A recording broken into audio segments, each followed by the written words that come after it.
Good evening, everyone. Welcome back to the Vintage Super League. I am really zoomed in right now. I'm also here with the amazing Eric Froelich. Hello. Hi, how are you? After that last game, I'm fantastic. I was gonna shout it out to you. I'm on the East Coast this week, and you are making sure that this show is the fastest in history.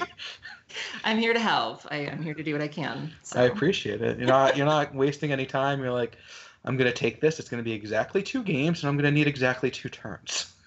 It's funny because when I first started playing competitive Magic, I used to play these very grindy, Jund, black-green kind of decks. I wanted the game to go really long. And as I've gotten older, it's like I've got a phone to charge, I've got emails to read. Like, I'm fine if it means we can let Reed Duke handle that crap. Absolutely. We got things to do. Not getting any younger over here. You get it, yeah. I do. So tell me about your deck a little bit, because I know Rachel and I had some questions. Like, it seemed like you had some difficulties finding a red source, and we were thinking that maybe the name was a troll and that you weren't even playing red. Like, what was going on there? Yeah, that was weird. I don't even know if it went over my hand cam. I was trying to minimize the background screen of Magic Online because I did load up my deck list in the middle of game 2 on Magic Online because I haven't looked at this. I submitted it, but I was in the middle of Worlds. I hadn't looked at Magic Online in my vintage decks until now. I did a round of commentary.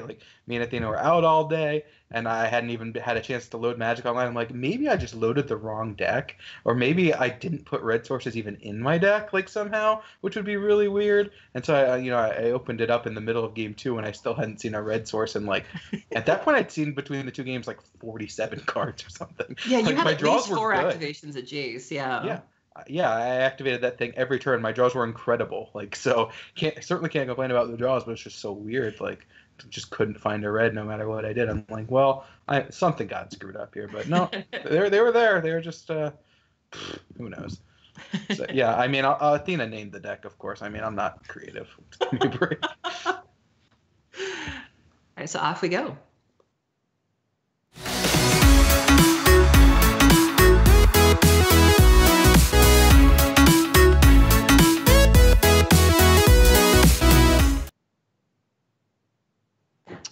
And we're back. Rachel with the Real Thieves, Rietzl with We Are the Champions. Who are you rooting for in this one, Eric? Rachel, of course. Yeah. She dressed up Paul's and everything. won enough. Yeah. Paul didn't even cosplay as a merfolk. What's up with that?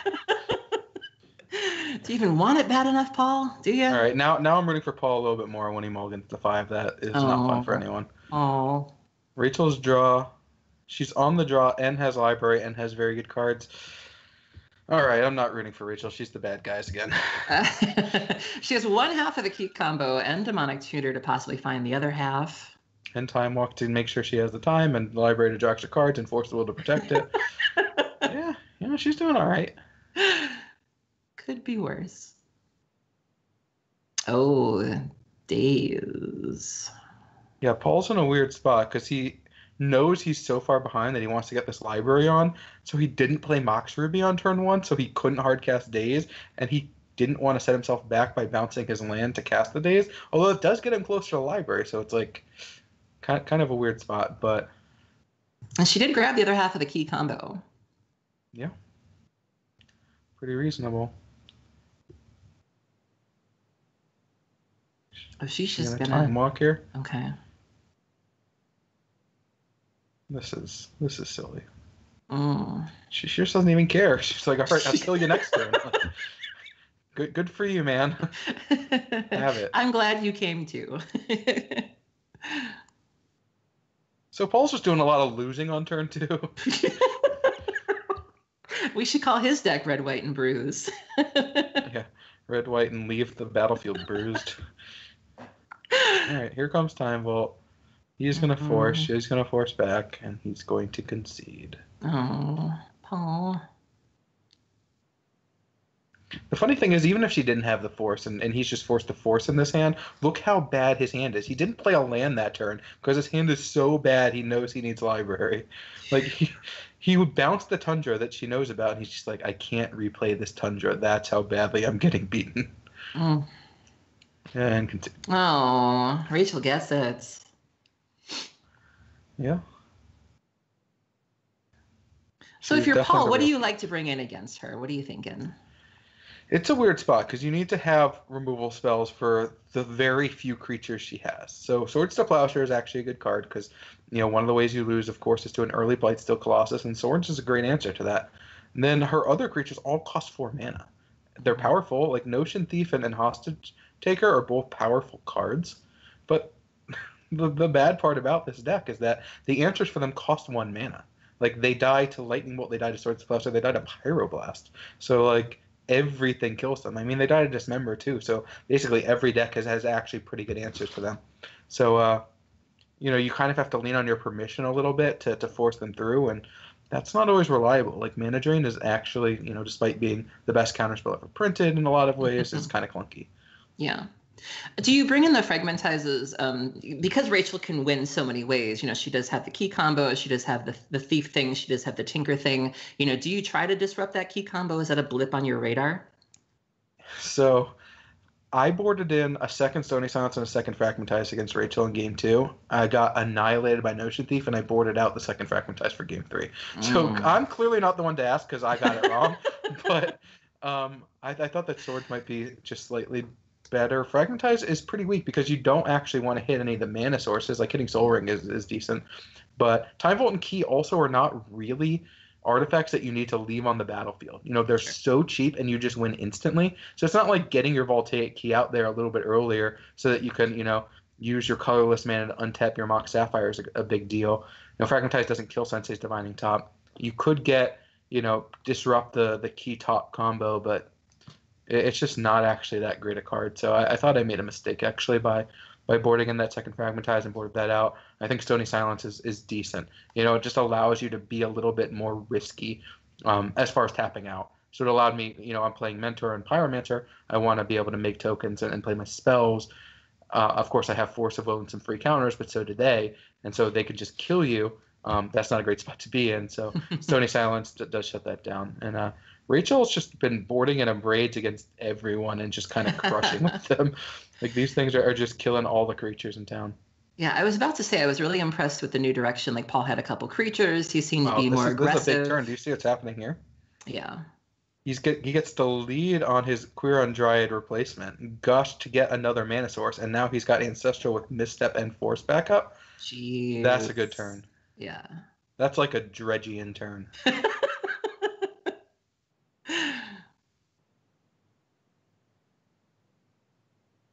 She's gonna a parade and I guess she kind of needs the Mana Drain too. Wow, this is a tough spot. Yeah.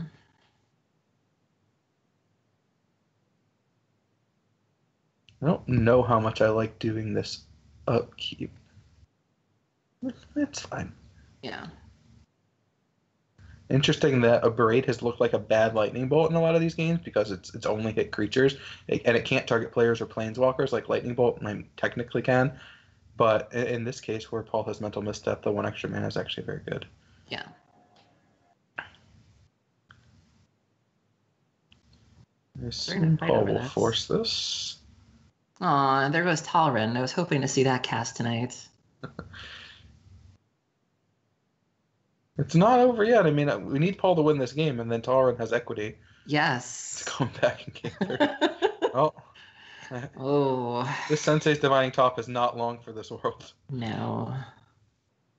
Well, the rest of her hand, which is a very good hand, is kind of has free will here. So Paul's going to have a 5/5. But Erin's library is turned on. She has access to Force of Will. That'll turn library off. A Braid is looking pretty bad right now. But she has Tutor and Will. Tutor can always go get that Lotus. Yawgmoth's Will can then bring back Lotus and land and Tutor and everything else. And so she can kind of go nuts. Not sure if she's going to push it right away. Ooh, Notion Thief. Notion Thief against Sylvan Library is an interesting one.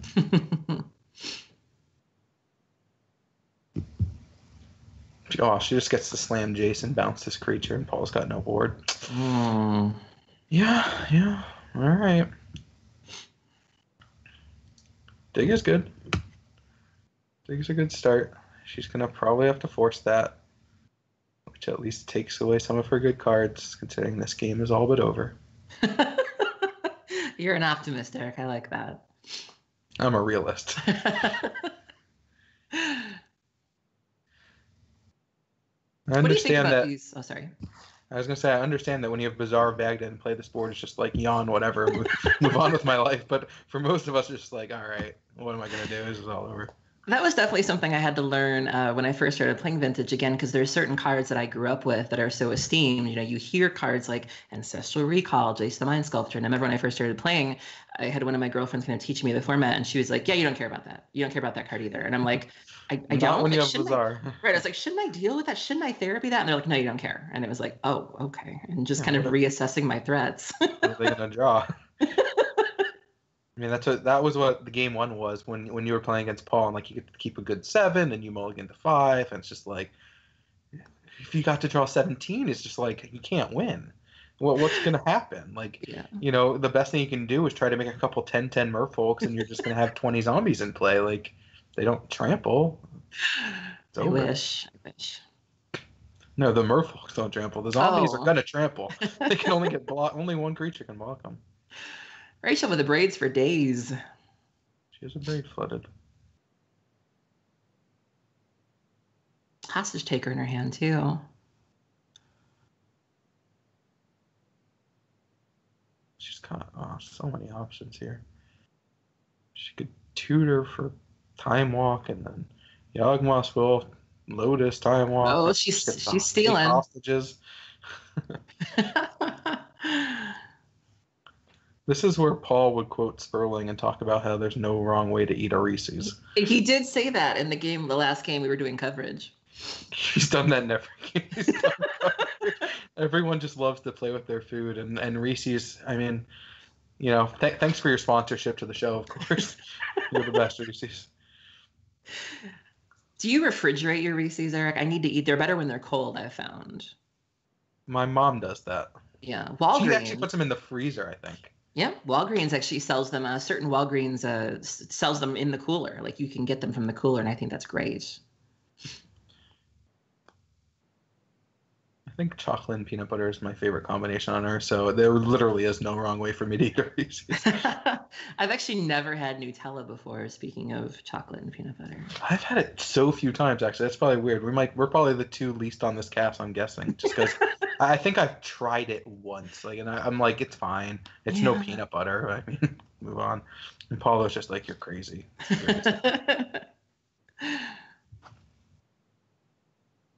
Yeah, I'm so jealous of Rachel's board right now. And no matter how good my draw is, my board can't look like this against you. Yeah. It's impossible. I just can't have that many lands in play. And you were at Worlds this past weekend, yeah? Mm-hmm. So you must have seen a lot of Hostage Taker.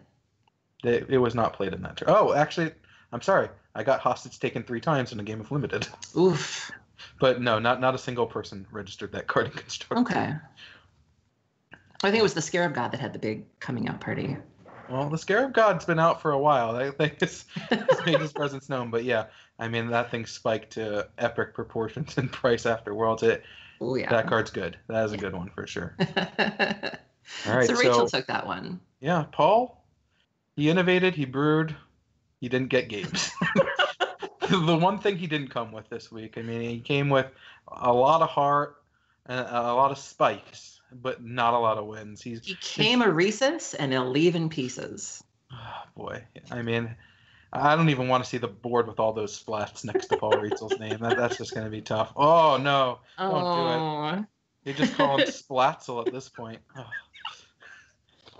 All right. So Rachel gets on the scoreboard. Paul, you just hate for someone to come with innovation and get punished that hard. Like, you know, Randy had probably the most innovative deck of, you know, the first trimester in O3s, and then Paul comes with his own innovations, and now he O3s. It's just like, come on. But that is a struggle from doing the leagues, though. You know, that's definitely something we experienced in the Community Super League was, you know, finding that balance between like building something that is, you know, innovative and clever that people at home will want to see, but that can also still give you a respectable record. And that's a hard line to walk sometimes. Totally. Yeah. I mean, That's why. That's more the reason why I cheer for. You just want to see them win because Yeah.